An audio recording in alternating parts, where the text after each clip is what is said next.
Hello student, welcome to DSC HI channel. Hope आप सभी स्वस्थ होंगे, खुश होंगे। तो आज हम इस वीडियो में बात करेंगे education in a emerging Indian society and a school administration, जो कि कॉमन पेपर है आईडी वाले बच्चों का, मल्टीपल डिसेबिलिटी वाले बच्चों का और हियरिंग इम्पेयरमेंट वाले बच्चों का।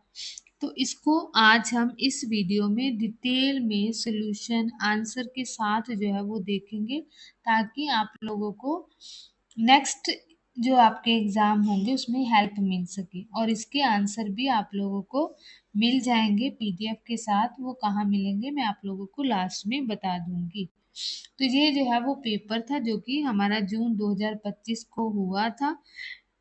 ये यहाँ इसकी विजिबिलिटी थोड़ी सी जो है ये पीडीएफ फॉर्मेट में है, तो इसको जो है वो आप लोगों के लिए अंडरस्टैंडिंग के लिए वर्ड फाइल में टाइप कर दिया है, ताकि आपको अच्छे तरीके से समझ में आ जाए। तो अभी हम चलते हैं अपने वर्ड डॉक्यूमेंट में, जहाँ हमें जो है वो आंसर के साथ सेम क्वेश्चन जो है वो मिलेंगे।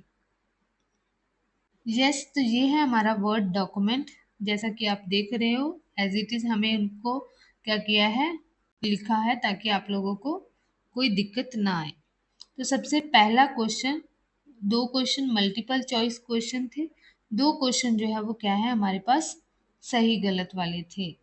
और ये टोटल अगर मार्क्स की बात करें तो 27 का टोटल मार्क्स का जो है वह क्वेश्चन पेपर था। और 2 घंटे जो है वो इसमें दिए गए थे। So first, aim of education क्या है? सो एम ऑफ एजुकेशन क्या, स्ट्रेसिंग करना है, मॉरल डेवलपमेंट करना है, प्रमोट करना है इनइक्वालिटी। इनइक्वालिटी मीन असमानता को बढ़ावा देना है। जब फोस्ट करना है कंपैरिजन, तो हमें पता है कि तुलना नहीं करना है। एजुकेशन का मतलब ये नहीं है कि बच्चों की आपस में तुलना करो। इनक्वालिटी भी इम्प्रूव नहीं प्रमोट नहीं करना है कि बच्चे जो है वो आपस में असमानता का भेव रखे। हमें सभी को समान लेकर चलना है। तो सप्रेस भी नहीं करना है। तो हमारा आंसर जो है वो क्या होगा, मॉरल डेवलपमेंटल होगा। नेक्स्ट क्वेश्चन क्या है कि फॉर्मल एजुकेशन क्या, एग्जाम्पल क्या है? तो फॉर्मल एजुकेशन हमें पता है इनफॉर्मल एजुकेशन होता है और नॉन फॉर्मल एजुकेशन होता है। तो फॉर्मल एजुकेशन जो है वो जो स्कूल में स्ट्रक्चर वे में जो है वो प्रोवाइड की जाती हैं, जहाँ जो है वो हमें टाइम शेड्यूल दिया होता है, सारी चीज़ें जो है वो एक स्ट्रक्चर वे में चलती है। तो ये इसका एग्जाम्पल क्या है, स्कूल एजुकेशन। नेक्स्ट हमारे पास जो है वो क्या है, सही गलत, जिसमें क्या है, learning by doing is the vision of Mahatma Gandhi. तो यस, लर्निंग बाय डूइंग जो है वो महात्मा गांधी का भी विजन था, क्योंकि वो भी क्राफ्ट के साथ, वोकेशनल के साथ बच्चों को जो है वो जोड़ना चाहते थे। तो ये भी राइट है। नेक्स्ट है CCE is a regular on going assessment. तो यस, इसकी सीसीई की फुल फॉर्म ही क्या है, कंटिन्यूस कॉम्प्रिहेंसिव एवेल्युएशन। तो जहाँ कंटिन्यू मीन्स एक निरंतर चलने वाली जो है वो प्रक्रिया होती है। तो ये भी क्या है, ट्रू है। सेकंड क्वेश्चन है पार्ट बी, जिसमें जो है वो क्या है, 3 क्वेश्चन पूछे गए थे 2-2 मार्क्स के।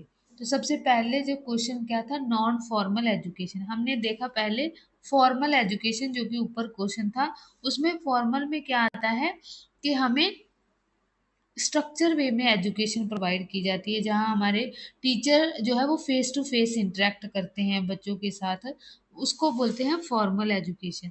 बट नॉन फॉर्मल एजुकेशन क्या होती हैं, ये क्या होती है, स्ट्रक्चर होती हैं बट पर्पसफुली होती हैं, जो कि आउटसाइड द एजुकेशन सिस्टम जो है वो रिलाय करती है, जाकर होती है।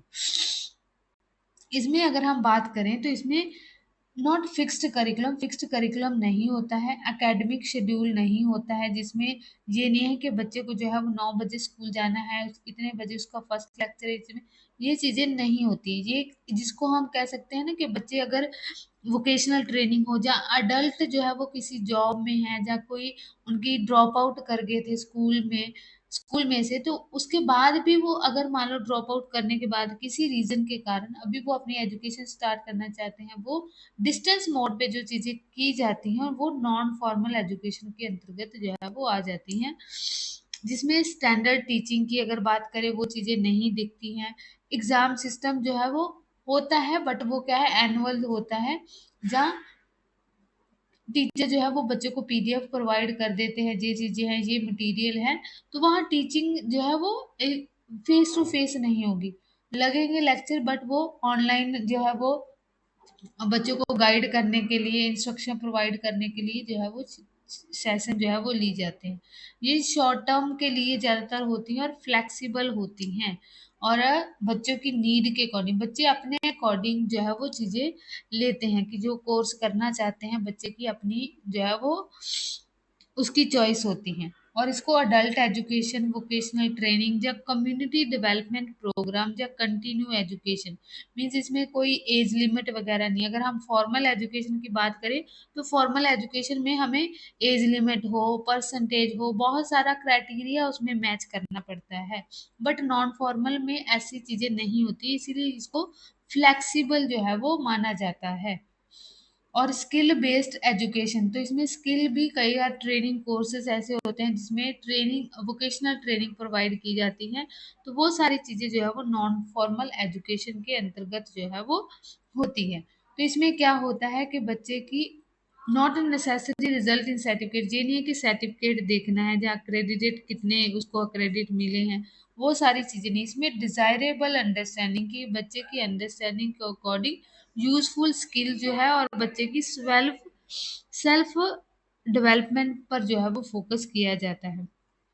और ये सूटेबल होती हैं लर्नर के लिए, जो कि क्या हो जाते हैं, मान लो कभी ना कभी their study want to assume और someone who already earning but want to upgrade skill. कुछ बच्चे जो है वो जहाँ तो ड्रॉप आउट कर गए थे, जहाँ कुछ जो है वो अपनी अपग्रेड स्किल करने के लिए, ठीक है, कई होते हैं ना कि अपनी स्किल को अपग्रेड करने के लिए, उसके लिए जो है वो कहीं ना कहीं जो है वो कोर्स अपने करते रहते हैं साथ साथ में।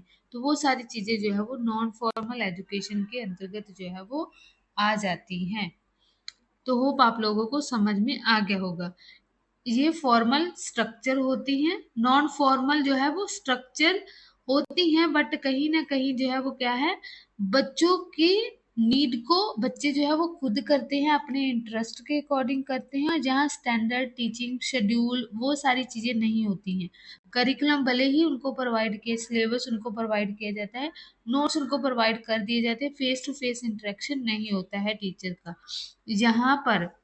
बट यहाँ जो है वो प्रॉपर शेड्यूल है, एग्जाम है, कौन सी चीज कब होगी, वो सारी चीजें फिक्स्ड होती हैं। एक होता है इनफॉर्मल एजुकेशन। इनफॉर्मल एजुकेशन में होता है कि जो हम क्या करते हैं, अपने घर परिवार से, अपने फ्रेंड्स से, कहीं भी आते जाते जो चीजें सीख जाते हैं, वो इनफॉर्मल एजुकेशन के अंतर्गत आ जाता है, जिसमें हम इंसिडेंटली कोई ना कोई चीज़ें सीख जाते हैं, हमें पता नहीं चलता कि हमने चीज़ें जी सीख ली कहाँ से, अपने पेरेंट्स से सीख ली हो, अपने फ्रेंड से सीख ली हो, कहीं जो है वो सड़क पे कोई जा रहा है उनसे हमने कुछ ऑब्जर्व करके सीख लिया हो। वो सारी चीज़ें जो है वो इनफॉर्मल एजुकेशन के अंतर्गत आती हैं। तो नेक्स्ट क्या है, define the naturalism. So naturalism क्या है, नेचर से ही पता चल रहा है कि प्रकृति के साथ रिलेटेड है। ये क्या है, एवरीथिंग इन, इसमें बताया गया है कि जो सभी चीजें हैं वो वर्ल्ड में जो है वो हम एक्सप्लेन कर सकते हैं बाय द नेचर। तो नेचर के द्वारा हम सारी चीजों को एक्सप्लेन किया जा सकता है। It does not believe in super natural और स्पिरिचुअल फोर्सेस मीन्स आत्मा, परमात्मा, यूनिवर्स, उस पे फोकस नहीं। ये नेचुरलिज्म बोलता है कि सारी चीजें नेचर में एग्जिस्ट करती हैं, उसके थ्रू जो है वो हम चीजें एक्सप्लेन कर सकते हैं, बच्चों को पढ़ा सकते हैं। It is focus on natural law and real life. Naturalism means we have to show the what is a real life things, what is a natural situation. Next क्या है हमारे पास, inclusive education. So what is inclusive school. So inclusive school, हम सभी जानते हैं कि inclusive school क्या है, जहाँ सभी बच्चे जो है वो, ऑल स्टूडेंट जो है वो एक साथ जो है वो स्कूल में बैठते हैं, एक ही क्लास में बैठते हैं, ठीक है। उनकी नीड भले ही अलग हो, उनकी एबिलिटी अलग हो, उनकी बैकग्राउंड एजुकेशनल बैकग्राउंड अलग हो, वो सारी चीज़ों को ध्यान में नहीं रखा जाता है। बच्चों को सभी को एक साथ जो है वो क्लासरूम में बैठाया जाता है in the same classroom rather than separate. So हमें सेपरेट नहीं करना है, उनको अलग से नहीं बैठाना है। और कोर मिशन ऑफ इंक्लूसिव, तो मेन मिशन क्या है इंक्लूसिव एजुकेशन का, कि प्रोवाइड करनी है सभी स्टूडेंट को high quality and equitable education, कि क्वालिटी एजुकेशन हो सभी बच्चों को और इक्विटेबल हो, मीन्स डिस्क्रिमिनेशन ना हो। हमें उनकी क्षमता के अकॉर्डिंग, एक इक्विटेबल का मतलब क्या है कि बच्चे की नीड के अकॉर्डिंग, ये नहीं है कि सभी को यूनिफॉर्मिटी में या इक्वल एजुकेशन प्रोवाइड करनी, हमें उनकी नीड के अकॉर्डिंग, क्योंकि डाइवर्स लर्नर है, उनकी एबिलिटी अलग है, उनकी नीड अलग है, तो उनके बेसिस पर हमें जो है वो एजुकेशन प्रोवाइड करनी है। तो ही जो है वो क्या है इंक्लूसिव एजुकेशन या इंक्लूसिव स्कूल या इंक्लूसिव क्लासरूम जो है वो कहलाएगा।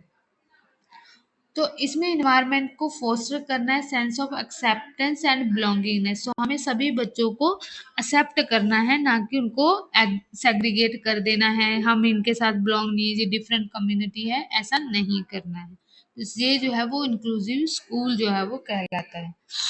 नेक्स्ट हमारे पास थर्ड पार्ट है। थर्ड पार्ट में 3 क्वेश्चन थे, ठीक है। फर्स्ट क्या था, aim of education. So education का एम क्या था कि mould the individual. So individual को मोल्ड करना एवरी एस्पेक्ट ऑफ लाइफ, कि किसी भी तरीके के लाइफ के चैलेंजेस आते हैं तो वो जो पर्सन है वो उस सिचुएशन को डील करना उसको आना चाहिए। It assist the people of acquiring knowledge. So ये एम ऑफ एजुकेशन क्या है कि अक्वायर करना, नॉलेज को ग्रहण करना, डेवलप करना social skill and good values and character. तो एक गुड पर्सनैलिटी होनी चाहिए, एक गुड वैल्यूज होनी चाहिए, एक गुड सिटीजन होना चाहिए, ये जो है वो एजुकेशन का एम है। Education is not only geared toward the preparing the student to work or take exam। तो ये नहीं है कि जो एजुकेशन है सिर्फ ओनली बच्चों को प्रोवाइड करता है कि तुम लोग एग्जाम के लिए प्रिपेयर हो जाओ, तुम लोग जो है वो ये वर्क के लिए प्रिपेयर हो जाओ। नो, वो एक गुड सिटीजन, एक good personality and good value वाला और सोशल स्किल वाला पर्सन जो है वो बनाते हैं एजुकेशन में। And also learn how to think critically. तो कैसे क्रिटिकली सोचना है, कैसे डिसीजन लेना है, और कैसे जो है वो रिस्पॉन्सिबल बनना है टूवर्ड द सोसाइटी और टूवर्ड देयर फैमिलीज। वो सारी चीज़ें जो है वो बच्चों को सिखाई जाती हैं थ्रू द एजुकेशन, बच्चों को स्कूल में एजुकेशन प्रोवाइड करके। नेक्स्ट आता है हमारे पास difference between the formal and informal education. तो मैंने आप लोगों को बताया कि फॉर्मल एजुकेशन क्या होती हैं। इसको थोड़ा सा जूम कर देते हैं ताकि आप लोगों को क्लियर हो जाए। यस, फॉर्मल एजुकेशन क्या है, स्ट्रक्चर होती हैं, ऑर्गेनाइज्ड होती हैं, प्रोवाइड करते हैं institution like a school and colleges. Informal क्या है, अनस्ट्रक्चर है, कभी भी हो सकती हैं, डेली लाइफ में कहीं भी जो है वो ये एजुकेशन हम ले सकते हैं। प्लेस अगर हम फॉर्मल एजुकेशन की, तो स्कूल कॉलेजेस एंड यूनिवर्सिटी में फॉर्मल एजुकेशन प्रोवाइड की जाती है। बट ये कहाँ होती है, होम, कम्युनिटी, वर्क प्लेस, किसी भी समय हम जो है वो थ्रू द लाइफ हम जो है वो इनफॉर्मल एजुकेशन हमारी चलती रहती है, कंटिन्यू रहती है। करिकुलम कैसा होता है, फिक्स्ड करिकुलम सिलेबस जो है वो फॉर्मल एजुकेशन का होता है, बट यहाँ नो फिक्स्ड सिलेबस, लर्निंग जो है वो फ्लेक्सिबल होती हैं और कभी भी कहीं भी चीज़ें जो है वो सीखी जा सकती हैं, इसको कहते हैं। टीचिंग ऑफ मेथड फॉर्मल में क्या होता है, सिस्टेमेटिक होता है, प्लान्ड होता है, और ट्रेन टीचर जो है वो यहाँ हमें कराते हैं। यहाँ अनप्लैंड होगा, इंसिडेंटल होगा, कि कहीं भी हम चीज़ें सीख रहे हैं, ये जरूरी नहीं है कि सिर्फ हमें टीचर से ही चीज़ें सीख रहे हैं, हम पेरेंट्स से भी, कहीं से भी आते जाते कोई हमसे चीज़ें हम सीखते हैं, कोई चीज़ें हम बताते हैं, वो सारी चीज़ें क्या है इनफॉर्मल एजुकेशन में आती है। असेसमेंट इसमें एग्जाम, टेस्ट, सर्टिफिकेशन होगा। इसमें नॉन फॉर्मल असेसमेंट ऐसा कुछ जो है वो नहीं होता है, सर्टिफिकेशन नहीं मिलता है, हम चीज़ें कहीं ना कहीं ऐसे ही सीखते रहते हैं, वो सारा जो है वो हमारी एक्सपीरियंस और लर्निंग का पार्ट होता है। नेक्स्ट इसमें ड्यूरेशन की बात करें तो जो फॉर्मल में वो फिक्स्ड होती हैं कि 1 साल का है, 2 साल का कोर्स है। यहाँ ये लाइफ लॉन्ग चलती रहती है, कभी भी सीखते रहते हैं हम। कंट्रोल इसमें जो है वो एजुकेशनल अथॉरिटी, ठीक है, जहाँ जिसके अंडर में हम चीजें कर रहे हैं उनका होता है। यहाँ no control depend on individual experience, ये हमारे एक्सपीरियंस पर जो है वो रिलाई करता है कि हम कहाँ से क्या चीजें सीखे हैं, कहाँ कहाँ हमारा एक्सपीरियंस है। वो सारी हमारी लर्निंग को शो करता है कि इनफॉर्मल एजुकेशन हमारी कैसी है, कि हमने कहीं विजिट किया, हमने वहाँ चीजें कैसे देखी, क्या चीजें ऑब्जर्व की, किस तरीके से वो कम्युनिटी काम कर रही थी, किस तरीके के वहाँ का चीजें थी, वो सारी हमारी चलती रहती है। नेक्स्ट इसमें एग्जाम्पल की बात करें तो एग्जाम्पल अगर हम देखें तो यहाँ जैसे क्लासरूम में टीचर सोशल साइंस पढ़ा रहा है, बीएड कोई कर रहा है, कोई डीएड कर रहा है, ठीक है। और इसमें अगर बात करें इनफॉर्मल में तो हम घर पे पेरेंट्स के साथ कुछ बनाते बनाते शेयरिंग सीख रहे हैं, कुछ ना कुछ चीजें जो है वो उनसे कुकिंग हो, ठीक है, लैंग्वेज, नई नई स्किल, वो सारी चीजें हम सीखते रहते हैं। Depend on our individual experience, हम किस तरीके से चीजों को, सभी के पास फोन है, फोन से कोई चीजें हो सकता है, एजुकेशन कंटेंट देख रहा हो सकता है, कोई एंटरटेनमेंट देख रहा हो सकता है कोई डिफरेंट उसका इंटरेस्ट हो, बट सभी जो है वो अपने अपने इंटरेस्ट के अकॉर्डिंग जो है वो चीजें सीखते रहते हैं।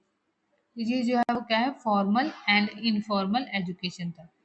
यस, तो ये फॉर्मल एजुकेशन क्या है, प्लान्ड है, स्ट्रक्चर है, इंस्टीट्यूशनल होती है। बट ये unplanned natural experience based learning होती है कि हमने कितना एक्सपीरियंस किया है, वो हमारी जो है वो इनफॉर्मल लर्निंग को दर्शाता है।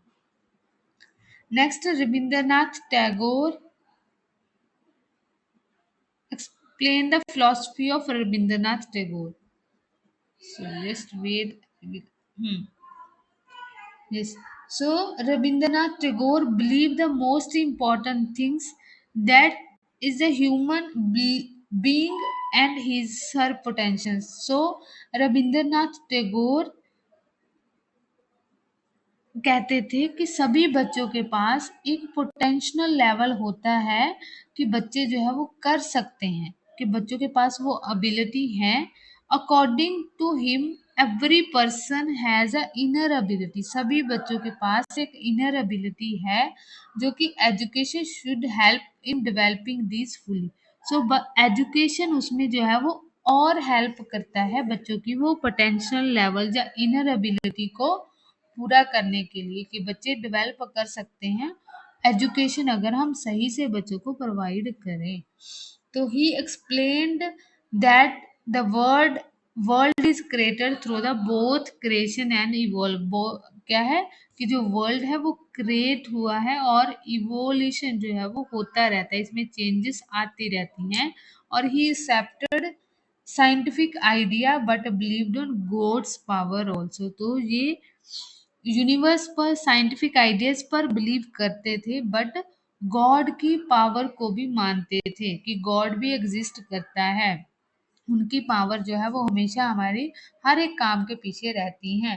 Tagore describe God in the two ways, one is monotheist means as a personal God, and as a Brahma which means supreme reality conscious and the blissness. So this philosophy focus on human development, unity with the nature and a spiritually understanding of life। Means ये spiritual के साथ भी relate करते थे, unity with the nature के साथ भी, और ह्यूमन की डेवलपमेंट के, कि बच्चों को हम एजुकेशन के थ्रू उनकी जो इनर एबिलिटी है, उनकी जो पोटेंशियल लेवल है, उनको हम अच्छे से जो है वो क्या कर सकते हैं, शेप कर सकते हैं। तो ये आप लोगों को हिंदी में भी मिला, आंसर मैंने दिए हुए हैं, आप पीडीएफ डाउनलोड कर लेना, वहां से आप चीजें जो है वो अच्छे से समझ जाएंगे। नेक्स्ट क्या था, what are the provision of free and compulsory education. अब फ्री एंड कंपल्सरी एजुकेशन आप लोगों को पता है कि जो राइट टू एजुकेशन एक्ट है, उसको ही free and compulsory education act 2009 जो है वो बोला जाता है। तो इसमें प्रोविजन क्या है, सबसे पहले राइट टू एजुकेशन, तो हमें 6 से 14 साल तक के बच्चों के जो है वो क्या करनी है, free and compulsory education provide करनी है, उनके नेबरहुड स्कूल में, जहाँ जहाँ जो है वो बच्चे लेना चाहते हैं। तो अगर हम बात करें जो स्पेशली एबल्ड बच्चे हैं तो उनके लिए 6 टू 18 ईयर तक जो है वो एलिमेंट्री एजुकेशन प्रोवाइड करने की बात कही गई है, वो भी आप लोगों ने ध्यान में रखना है। Next, free education. So education जो है वो क्या होनी चाहिए, फ्री की बात जो है वो की है। Free education means no child shall be required to pay any fee, charges, expenses that may prevent him or her from pursuing the completing elementary। Means किसी तरीके की कोई फीस नहीं लेनी है पेरेंट्स से कि यस ये फीस चाहिए, ये एक्सपेंसेस चाहिए, ये चार्जेस चाहिए, नहीं, बिल्कुल जो है वो फ्री एजुकेशन की बात करते हैं। कंपल्सरी एजुकेशन, तो ये भी है कि ये ड्यूटी है गवर्नमेंट की कि इंश्योर करे कि एवरी चाइल्ड जो है वो स्कूल में इनरोल हो, स्कूल में अटेंड करे रेगुलर और कंप्लीट करे अपनी education.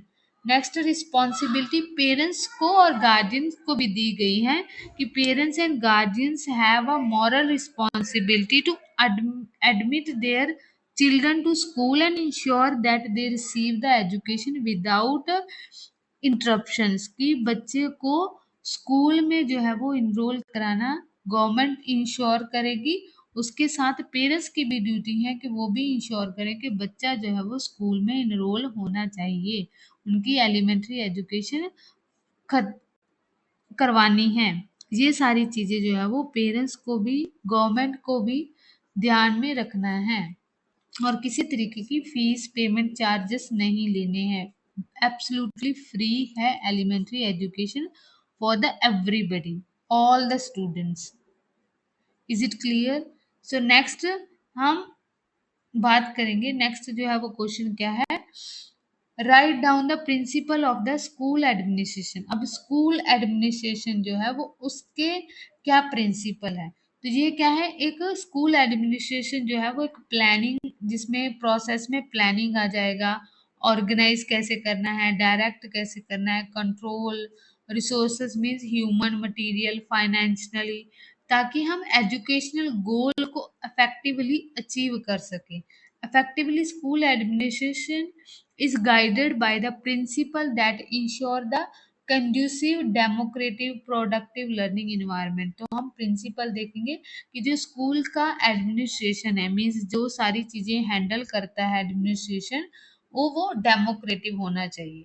Democratic should administration should be based on democratic value involving the staff, means सभी की राय लेनी चाहिए। जैसे हमारी डेमोक्रेटिव गवर्नमेंट है, इसी तरीके से सारों को, स्टाफ को, स्टूडेंट को, कम्युनिटी मेंबर्स को डिसीजन मेकिंग का राइट होना चाहिए।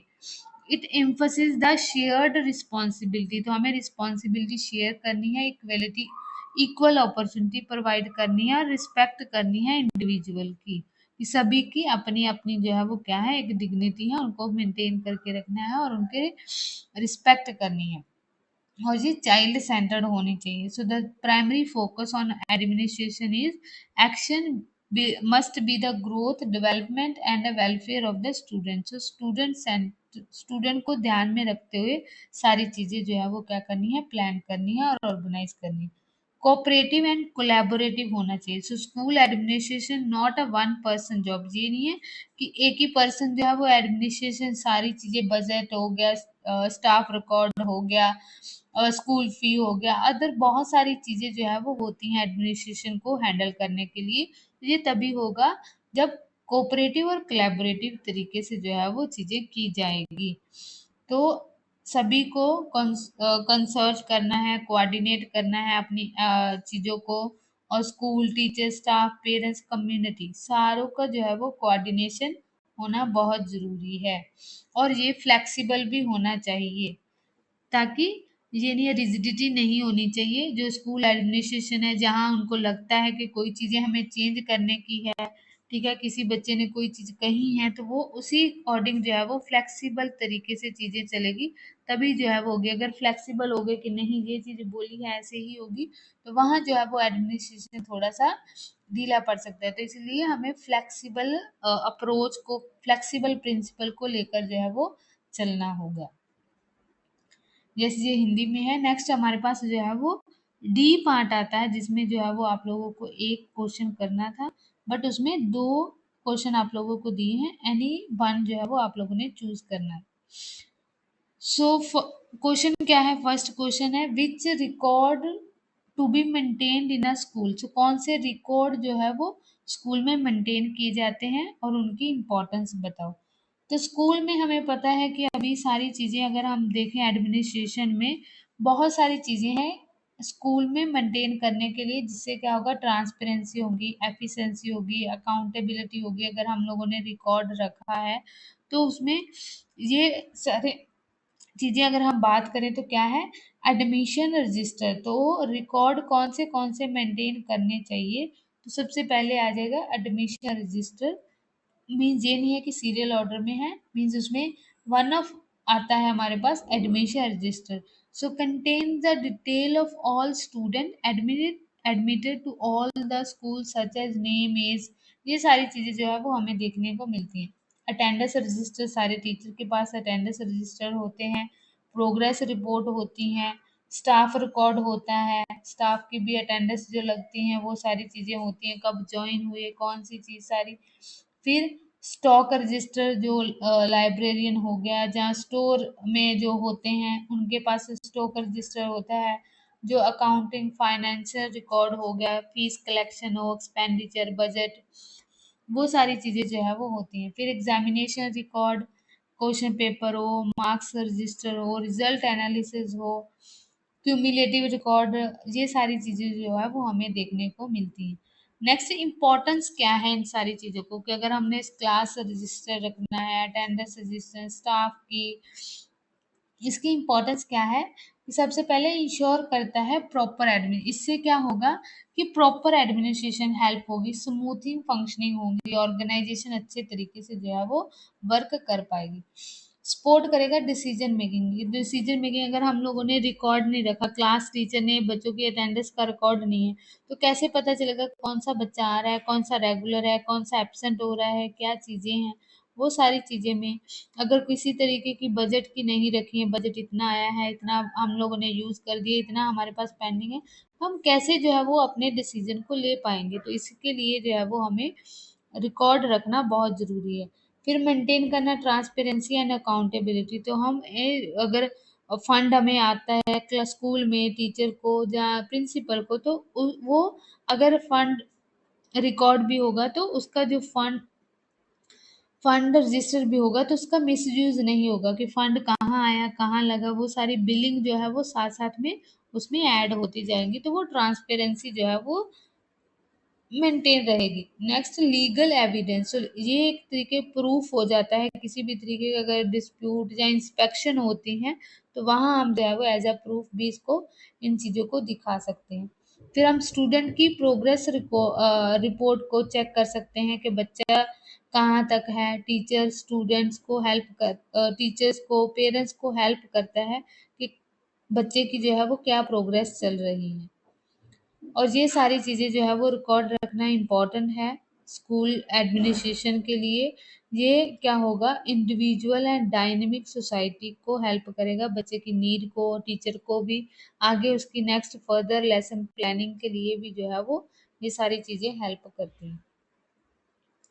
तो लास्ट क्वेश्चन है हमारे पास आज की टॉपिक का, आज के पेपर का, कि what is the role of government and non government agency. So government agency और नॉन गवर्नमेंट एजेंसी का क्या रोल है इंडिया में? So in the India both government and non government agency play the significant role in the development of education in society. They work together to improve the access, quality and equity. So they दोनों का ही important role है। ये दोनों ही क्या करती हैं? Quality, समानता, और इक्विटी, समता जो है वो एजुकेशन में प्रोवाइड करती हैं। और फर्स्ट अगर हम देखें गवर्नमेंट का, तो गवर्नमेंट का काम क्या होता है? पॉलिसी फॉर्मुलेट करना। जैसे एनईपी 2020 आई है तो उसमें क्या क्या चीज़ें होनी चाहिए? इंक्लूसिव एजुकेशन होना चाहिए, सभी बच्चों को ध्यान में रखते हुए tight but light but tight होना चाहिए हमारा, वो सारी चीज़ें जो है वो प्रोवाइड उसमें लिखी है, ताकि जो है वो जो भी एडमिनिस्ट्रेटर या स्कूल टीचर है उन सभी को पता होना चाहिए कि क्या हमारी एनईपी कह रही है और क्या क्या चीज़ें हमें ध्यान में रखनी है। फिर प्रोवाइड करें free and compulsory education, government provide कर रही है, तभी तो किसी तरीके का भी हम आरटी में देखा है कि कोई फीस चार्जेस नहीं लिए जाएंगे। फंडिंग एंड इंफ्रास्ट्रक्चर, स्कूल जो गवर्नमेंट स्कूल है उनके लिए फंडिंग प्रोवाइड करना, इंफ्रास्ट्रक्चर प्रोवाइड करना, टीचिंग लर्निंग मटेरियल प्रोवाइड करना, ये गवर्नमेंट का काम है। करिकुलम डेवलप करना, जैसे एनसीईआरटी है, एससीईआरटी है, ये सारे क्या करते हैं कि करिकुलम डेवलप करते हैं। एससीईआरटी जो है वो स्टेट लेवल पे प्रोवाइड करती है, एनसीईआरटी नेशनल लेवल पे प्रोवाइड करती है।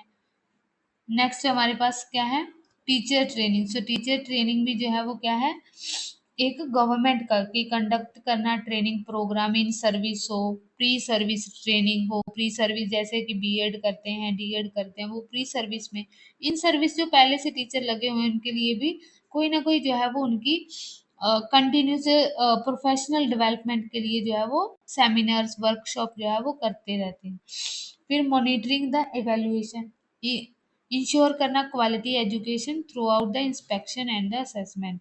तो ये सारी चीज़ें जो है वो हमने देखी गवर्नमेंट एजुकेशन में किस तरीके से इनहेंस करती हैं, अपना रोल कैसे अदा करती हैं क्वालिटी को और इंक्लूजन को बढ़ावा देने के लिए। नेक्स्ट क्या है, role of non government agency. So non government agency जो है वो क्या है, प्राइवेट ऑर्गेनाइजेशन होती हैं जो कि क्या करती है, प्रमोट करती है लिटरेसी अवेयरनेस। ये भी वर्क जो एनजीओज हैं वो स्पेशल एजुकेशन फील्ड में कहीं न कहीं क्या है, बच्चों के लिए जो है वो बहुत हेल्पफुल होती हैं। जिन तक जो है वो एजुकेशन नहीं पहुँच पा रही है, उनके लिए जो है वो ये चीज़ें जो है वो प्रोवाइड करने की कोशिश करती हैं। इनोवेटिव प्रैक्टिस हो, स्पोर्ट्स सर्विसेज हो, एडवोकेसी हो, सोशल चेंजेस में किसी न तरीके, जैसे inclusive education, gender equality, right of children with disability, वो सारी जो है वो एनजीओज काम काम करती हैं। दोनों ही गवर्नमेंट नॉन गवर्नमेंट एजेंसी जो है वो क्या है, इम्पोर्टेंट है, रोल अदा करती हैं स्ट्रेंथ करने में एजुकेशन सिस्टम में। और दे कंबाइंड एफर्ट्स हेल्प, तो अगर ये दोनों कंबाइन हेल्प करेंगे, उसमें इंक्लूसिविटी आएगी, इक्विटेबल मीन्स समता के अकॉर्डिंग, उनकी नीड के अकॉर्डिंग एजुकेशन प्रोवाइड होगी, और क्वालिटी एजुकेशन जो है वो बच्चों को मिलेगी, सभी बच्चों को। तो ये जो है वो आज का पेपर था, ठीक है, ये हिंदी में भी है इसमें। सो इसी के साथ मैंने अटैच किया हुआ है आपका जो previous year question paper original one है, ताकि आप लोग जो है वो देख कर चीज़ों को अच्छे तरीके से समझ पाएँ। सो फिर भी अगर आप लोगों को कोई भी डाउट रह जाता है, इसी वीडियो के नीचे कमेंट करके आप लोग जो है वो पूछ सकते हैं, और इसकी पीडीएफ जो है वो आपको इसी की वीडियो के डिस्क्रिप्शन बॉक्स में मिल जाएगी। वहाँ से आप जो है वो देख लीजिएगा और वीडियो को अच्छे से देख लीजिएगा, और क्वेश्चन रहता है तो आप लोग जो है वो कमेंट कर सकते हैं। So thank you so much.